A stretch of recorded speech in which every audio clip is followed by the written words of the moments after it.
말씀과 함께하는 따뜻한 오늘 큐티온.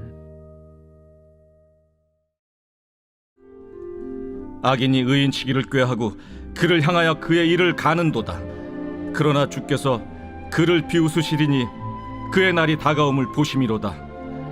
악인이 칼을 빼고 활을 당겨 가난하고 궁핍한 자를 엎드러뜨리며 행위가 정직한 자를 죽이고자 하나 그들의 칼은 오히려 그들의 양심을 찌르고 그들의 활은 부러지리로다. 의인의 적은 소유가 악인의 풍부함보다 낫도다. 악인의 팔은 부러지나 의인은 여호와께서 붙드시는도다. 여호와께서 온전한 자의 날을 아시나니 그들의 기업은 영원하리로다.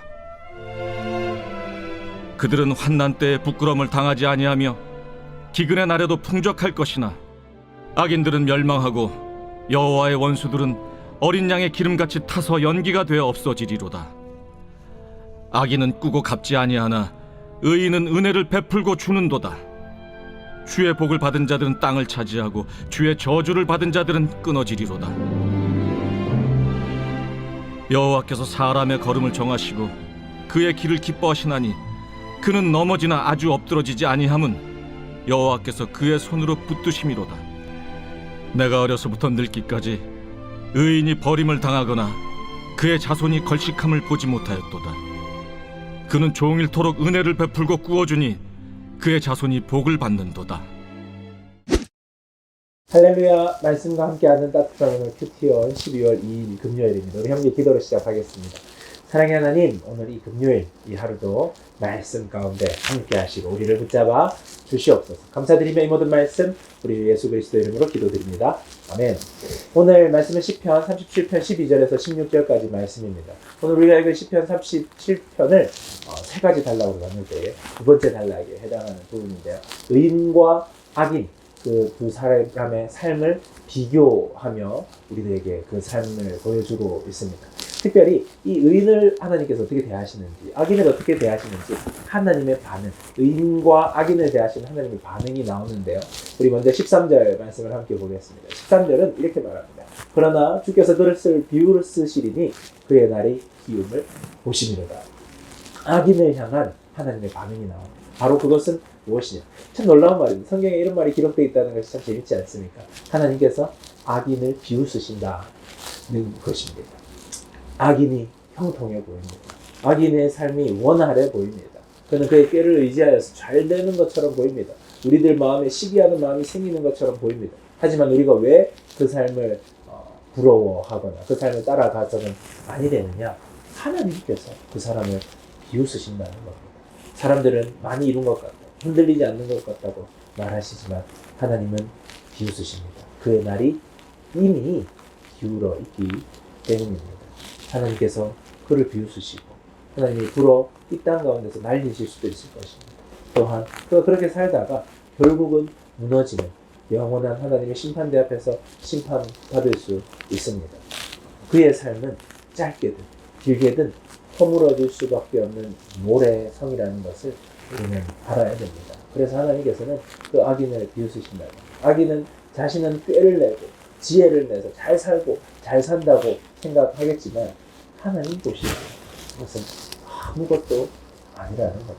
하나님께서 바라보실 때 그것은 가소로운 연약한 인생이 행하는 행동밖에 되지 않는다는 겁니다. 여러분, 악인의 길을 우리 부러워하거나 그것을 시기하지 맙시다. 그것을 바라보며 분노하지 맙시다. 하나님께서 그를 대하시는 그 대하시는 비웃음이라는 것을 기억해야 할 것입니다. 그리고 하나님께서는 의인의 길을 걷는 자들을 어떻게 대하시는지 그 말씀이 23절에서 26절까지 나오게 되는데요. 23절 말씀을 보시면 그는 넘어지나 아주 엎드러지지 아니하면 여호와께서 그의 손으로 붙드시니로다. 의인의 길을 바라보았을 때 현실적으로는 엎드러져 보일 수 있다는 겁니다. 현실에서는 엎드러져 보일 것 같고 실패하는 것 같고 실수하는 것처럼 보일 것입니다. 하지만 여호와께서 그 사람을 비웃으시는 것이 아니라 그의 손을 붙잡으신다는 겁니다. 내가 너의 손을 붙잡겠다 약속하는 겁니다. 그래서 아주 엎드러지지 않습니다. 7번 넘어져도 다시 일어날 힘을 얻게 됩니다. 의인들은 하나님이 붙잡으시기에 그 인생이 겉으로 보는 것과 전혀 다른 인생의 길을 걷게 된다는 겁니다. 이거 얼마나 악인의 삶과 의인의 삶이 대조되는 것입니다. 그러면서 26절 말씀을 하시는데요. 그 의인은 그는 종일토록 은혜를 베풀고 꾸어주니 그의 자손이 복을 받는 거다. 의인은 항상 은혜를 베풀고 꾸어주게 된다는 겁니다. 의인이 많이 가졌기 때문에 은혜를 베풀고 꾸어주는 것이 아니라 그가 가지고 있는 그것을 자족하고 자신만 누리려고 하는 것이 아니라 베풀고 나누어 주는 일을 한다는 것입니다. 그것이 바로 의인의 길이에요. 그래서 하나님께서 어떻게 하시느냐? 그 의인을 바라보시면서 그의 자손에게까지 복을 받게 하신다는 겁니다. 그 의인의 삶만이 복된 삶이 되는 것이 아니라 그 자손까지 책임지시고 그 은혜를 베풀어 주시겠다는 겁니다. 하나님이 아브라함을 부르셨습니다. 창세기 12장에서 하나님이 아브라함을 부르셨거든요. 그리고 그에게 말씀하십니다. 내가 너를 복이 되게 하겠다. 아브라함만 복이 받는 것이 아니라 아브라함을 통하여 다른 이들이 복을 받게 하시겠다는 겁니다. 아브라함을 통로 삼아 하나님의 은혜를 흘려보내게 하시겠다는 겁니다. 그것이 바로 의인의 길입니다. 종일토록 은혜를 베풀고 꾸어주고 베풀고 나누는 삶, 그리고 그 길을 걸어갔을 때 그 자손까지 책임지시는 하나님의 놀라운 은혜를 누리게 된다는 것입니다. 당장은 형통한 듯 보이는 악인의 삶을 우리가 따라가서 되지 않겠습니다. 거의 형통한 듯 보이는 악인의 삶을 부러워해서도 안 될 것입니다. 의인의 길을 걷는데 나는 왜 이런 내 삶은 이렇게 팍팍하냐고 불평 불만해서도 안 되겠습니다. 넘어지나 아주 엎드러지지 아니할 것은 여호와께서 우리의 손을 붙잡으시기 때문입니다. 가진 것 없어 보이지만 종일토록 은혜를 베풀고 나누어 줄 수 있는 그 마음을 허락하시는 것은 그것을 통하여서 우리에게 복을 주시고자 하는 하나님의 놀라운 은혜가 있다는 것을 기억해야 됩니다. 저 악인이 부럽고 저 악인에게 시기하는 마음이 생긴다면 여러분 그 마음을 잘 다스려내시기 바랍니다.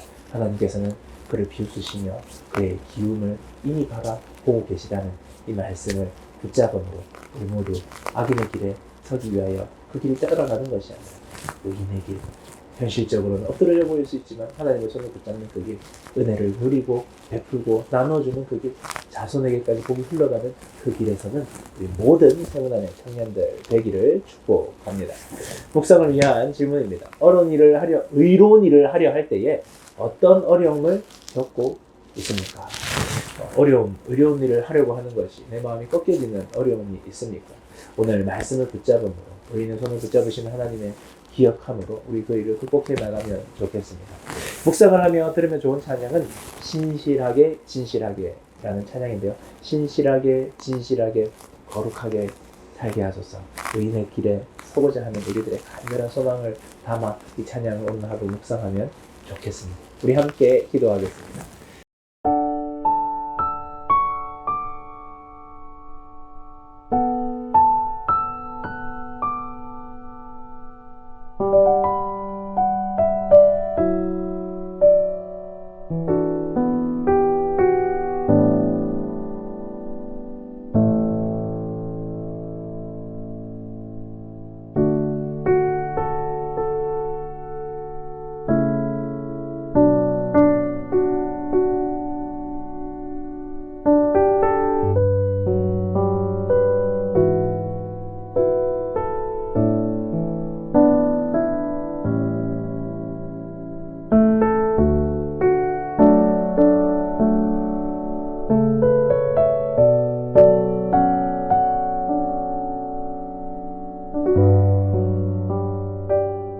사랑의 하나님 아버지 감사드립니다. 귀한 새날 허락하시니 감사드립니다. 이 하루 의인의 길에 서는 저희들 될 수 있도록 악인의 길을 떠나는 저희들 될 수 있도록 주님 그 약속을 의지하며 신뢰하며 가는 저희들 되도록 함께하여 주시옵소서. 온전히 주님께서 더욱 붙잡으시고 인도하여 주실 것을 믿으며 이 모든 말씀 우리 주 예수 그리스도 이름으로 기도드립니다. 아멘. 안녕. 좋은 하루 되고 우리 청년부와 함께하는 금요일 기도에 함께 만납시다. 안녕.